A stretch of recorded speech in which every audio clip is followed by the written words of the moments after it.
আসসালামু আলাইকুম everyone, welcome back to my channel. আজ আমি আপনাদের দেখাবো খুব সহজভাবে ডাল রান্নার রেসিপি। ডাল রান্নাটা কিন্তু আমরা সবাই মোটামুটি পারি, তবে কিছু কিছু ভুলের কারণে এই রান্নার স্বাদটা একটু হেলফেল হয় এবং রঙটাও নষ্ট হয়ে যায়। তাই আজকে সকল ধরনের টিপস সহ এই ডাল রান্নাটা আপনাদের দেখাবো। আশা করছি ভিডিওটা আপনাদের ভালো লাগবে। চলুন শুরু করা যাক।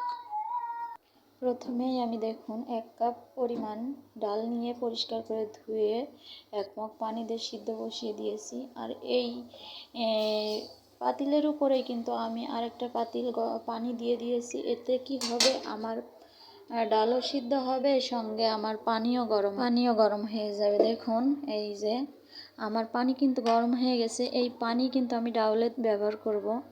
আর সঙ্গে দেখুন আমার ডালও কিন্তু সিদ্ধ হয়ে গেছে। আমি কিন্তু ডালের ভিতরে কিছুই দিইনি, পেঁয়াজ রসুন কাঁচামরিচ কিছুই না দিয়ে আমি সিদ্ধ করে নিয়েছি। এখন কিন্তু এই যে লবণ দিয়ে দিলাম পরিমাণ মতো, এই যে 2 চামচ লবণ দিয়েছি।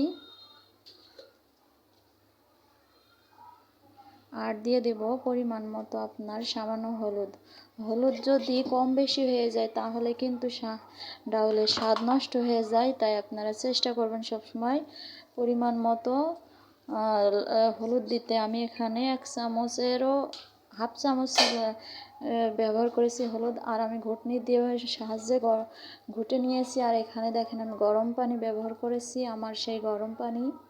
এভাবে আপনারা পানি গরম করে নিলে এক্সট্রাভাবে আপনাদের আর গ্যাসের খরচ হবে না। আমি ঘুটে গরম পানি ব্যবহার করেছি। এখনই এখানে বলক চলে আসবে। আর এখানে আমি আরেকটা টিপস দিব, এই যে কাঁচা পেঁয়াজ কুচি দিয়ে দিবেন, তাহলে কিন্তু ডাউলের স্বাদটা দ্বিগুণ হয়। এভাবে আপনারা ডাউল একদিন রান্না করে দেখে আমাকে কমেন্টে জানাবেন। এখন কিন্তু বলক আসবে।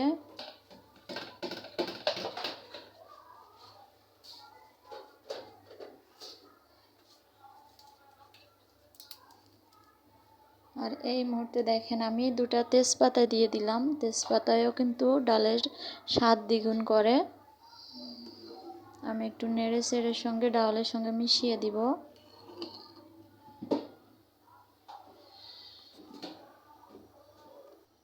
দেখেন ডালে কিন্তু বলক চলে এসেছে। এই পর্যায়ে আমি ধনিয়া পাতা কুচি দিয়ে দিলাম। আপনারা চাইলে দিতে পারেন, আপনাদের যাদের পছন্দ। আর যারা পছন্দ করেন না তারা এটা স্কিপ করতে পারেন। তবে কিন্তু ধনিয়া পাতার স্বাদ কিন্তু বাড়ে। আমার কিন্তু ডাল বলক কষা হয়ে গেছে। এখন আমি ফোড়ন দিব। এখানে অন্য প্যানে আমি তেল গরম করে নিয়েছি পরিমাণ মতো দিয়ে। তেলটা ভালো করে গরম করে নেবেন। এই পর্যায়ে আমি একটা শুকনো মরিচ কুচি করে কেটে ফোড়ন দিয়ে দিলাম সামান্য। আর আমি কিন্তু আপনারা হয়তো খেয়াল করেছেন ডালে কিন্তু কোনো পরিমাণ মরিচ দেয়নি, কারণ আমার বাচ্চা খাবে, তাই আমি দিইনি। আপনাদের লাগলে দিবেন। আর এখানে আমি কিছু পরিমাণ রসুন আর পেঁয়াজ কুচি করে কেটে নিয়েছি, সেটা দিয়ে দিলাম। একটু লাল লাল করে ভেজে নিব। লাল লাল হয়ে গেছে। এই পর্যায়ে আমি কিছু জিরা দিয়ে দিলাম। জিরা একটু ফুটে আসলেই আমি এই পর্যায়ে একটু নেড়ে নিলাম। এখানে দিয়ে দেব এখন এই যে বলক ওঠা ডাল। অল্প অল্প পরিমাণ করে দিবেন, না হলে শরীরে ছিটে আসতে পারে। এই যে আমি কিন্তু ডালগুলো দিয়ে দিলাম। এভাবে ডাল ফোড়ন দিবেন, তাহলে কিন্তু ডালের স্বাদ আরও বৃদ্ধি পায়।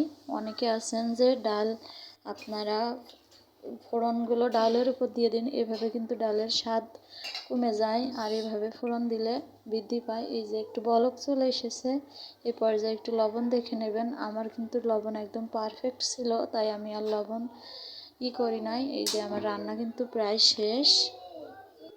ডাল রান্না কিন্তু একদমই রেডি। গরম গরম ভাতের সঙ্গে এই ডাল কিন্তু খুবই সুস্বাদু। আর সঙ্গে যদি আলু ভর্তা থাকে তাহলে তো কোনো কথাই নেই। আমার রান্নাটা যদি আপনাদের কাছে ভালো লেগে থাকে প্লিজ সাবস্ক্রাইব করে পাশে থাকবেন।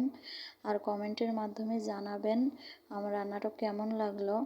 আপনাদের ভালোবাসাই আমার কাম্য। আসসালামু আলাইকুম।